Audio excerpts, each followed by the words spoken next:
পাগলকাণ্ডে নাম আসা সাবেক এনবিআর কর্মকর্তা মতিউর রহমানের শেয়ার বাজার থেকেও কৌশলে আয় করতেন মোটা অঙ্কের টাকা। ২০১০ সালের শেয়ার বাজার ধসের আগে ও পরে লাভবান হয়েছেন তিনি। মতিউরের পরিবার ও নিকট আত্মীয়দের নামেও শেয়ার বাজারে আছে ১৫টির বেশি বিও অ্যাকাউন্ট। কিভাবে হলো এত সব? এসব নিয়েই হবে আজকের আলোচনা। বার্তাকক্ষ থেকে স্বাগত জানাচ্ছি।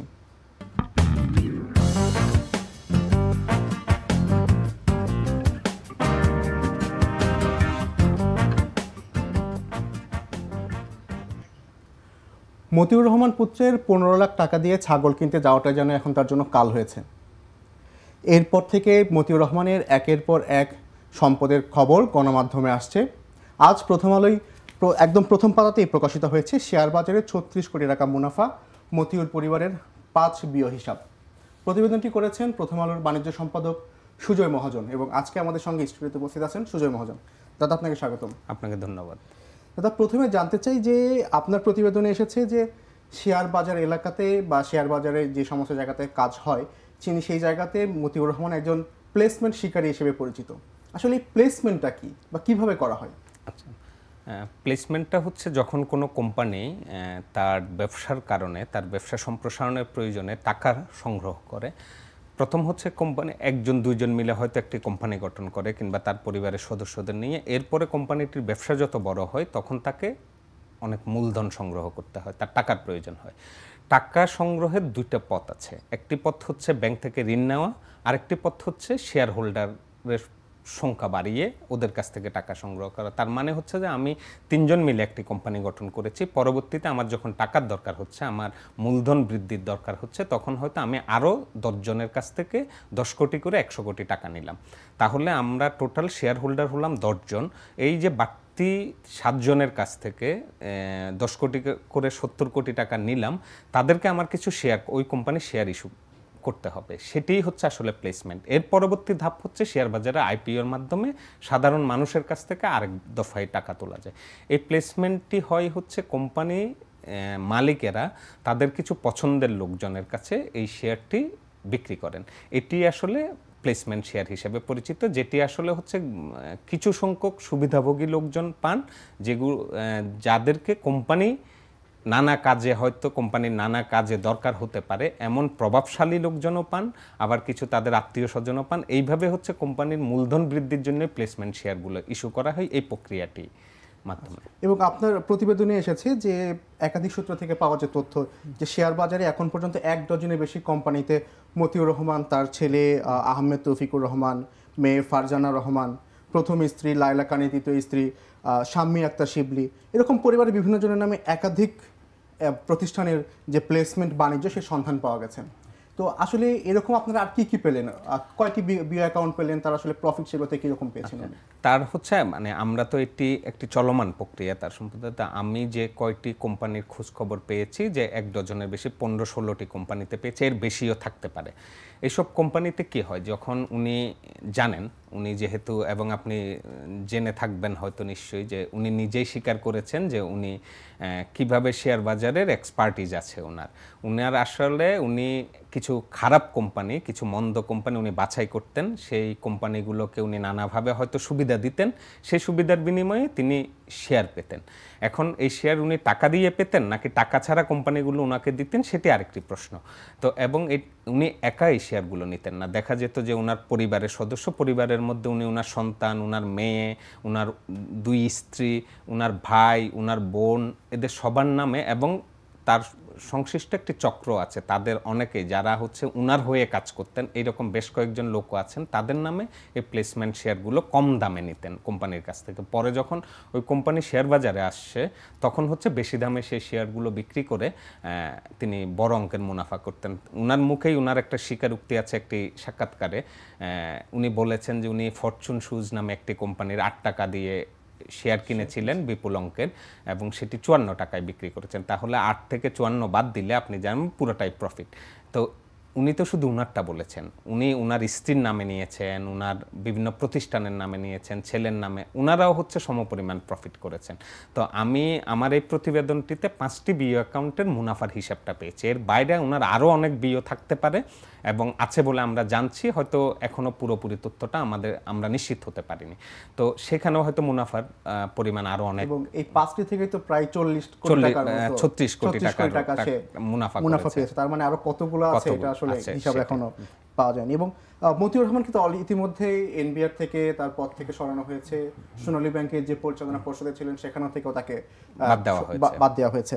এবং আজকে আপনার এই প্রতিবেদন যে শেয়ার বাজারে আসলে সে কতটা তৎপর, কিন্তু 2010 সালে যখন শেয়ার বাজার ধস হলো সেই আগে পরে, সেই সময়ের আগে পরে কি মতিউর রহমানের কোনো সংশ্লিষ্টতা বা সে কোনোভাবে লাভবান হয়েছে? মানে আপনি যদি জেনে থাকবেন যে উনি যেটুকু তথ্য পাওয়া যাচ্ছে এবং ওনার মুখের স্বীকারোক্তি অনুযায়ী উনি শেয়ার বাজারের সঙ্গে যুক্ত হন 2008 সাল থেকে। 2008 সালের পরে 2010 সালে শেয়ার বাজারে একটি বড় ধরনের ধস নামে এবং ওই সময় সরকার গঠিত যে তদন্ত কমিটি ইব্রাহিম খালেদ স্যারের নেতৃত্বে করা হয়েছিল, তো সেখানে প্লেসমেন্ট শেয়ার বাণিজ্য নিয়ে যে নানা ধরনের অরাজকতা অনিয়ম হতো সেটি মেনশন করা হয়েছিল। এর প্রেক্ষিতে পরবর্তীতে শেয়ার বাজার নিয়ন্ত্রক সংস্থা এসে সেখানে কিছু নিয়ম কানুনের পরিবর্তন করে এবং সেটিকে সীমাবদ্ধ একটি সীমা কমিয়ে দেওয়া হয়। পরবর্তীতে যদি এখন আর মূলধন বৃদ্ধিতে বিএসইসির কোনো ধরনের অনুমোদন নিতে হয় না।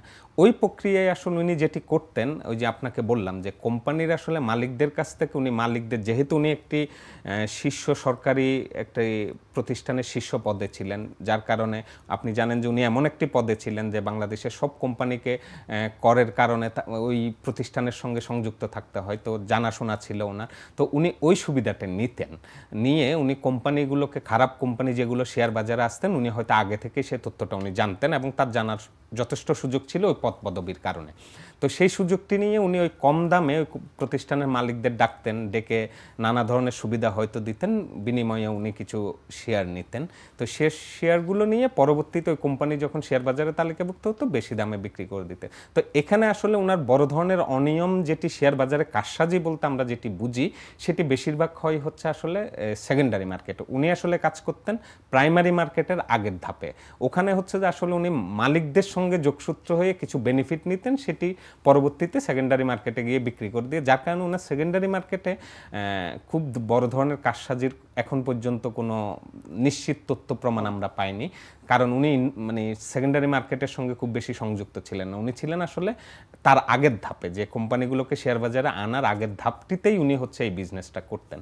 এবং সেখানে একটি হচ্ছে, যখন কম দামে আপনি শেয়ার কিনে যখন শেয়ার বাজারে তালিকাভুক্ত হবেন, সেখানে নিশ্চিত একটি মুনাফার জায়গা থেকে যায় আর কি, সেই সুবিধাটি উনি নিতেন। আপনাকে জানতে চাই দাদা, যে একজন সরকারি কর্মকর্তা, মানে সরকারি পদে থেকে কি আসলে উনি এভাবে প্লেসমেন্ট শেয়ার নিতে পারেন কিনা?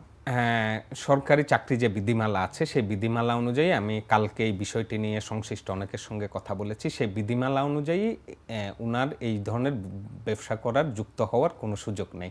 তবে পারবেন উনি।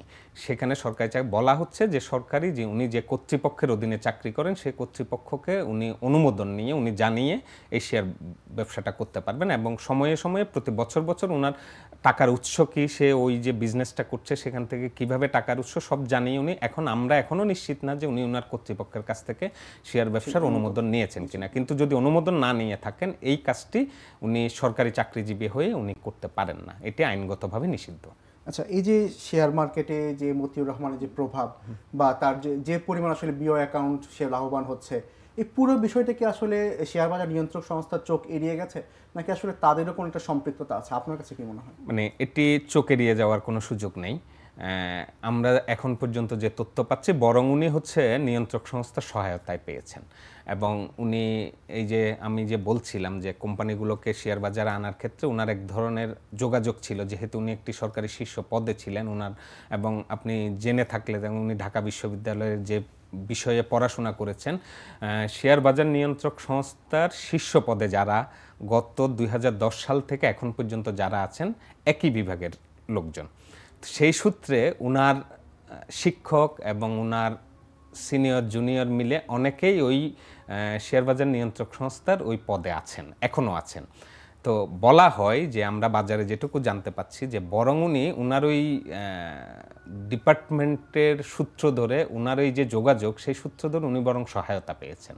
সেখানে যে চোখের আড়াল হয়ে কিছু হয়েছে তা না, এমনও আমাদের কাছে তথ্য আসছে যে ওখান থেকেই বলে দেওয়া হতো যে ওনাকে যেন একটু শেয়ার দেওয়া হয়, এরকম প্রচেষ্টা এবং এরকম সহায়তা উনি তার মানে পেয়েছেন। যাদের নিয়ন্ত্রণ করার কথা এই শেয়ার বাজারের সমস্ত কিছু, তারাই আসলে আরো তাদের মতিউর রহমান সহায়তা নিয়েই নিয়ে আসলে আজকে- মতিউর রহমান, মানে যে মতিউর রহমানের আজকে আমরা বিপুল সম্পদ বিত্ত বৈভবের কথা জানছি, সেটি আসলে নিয়ন্ত্রক সংস্থার সহায়তায় উনি এই সম্পদ করতে পেরেছেন।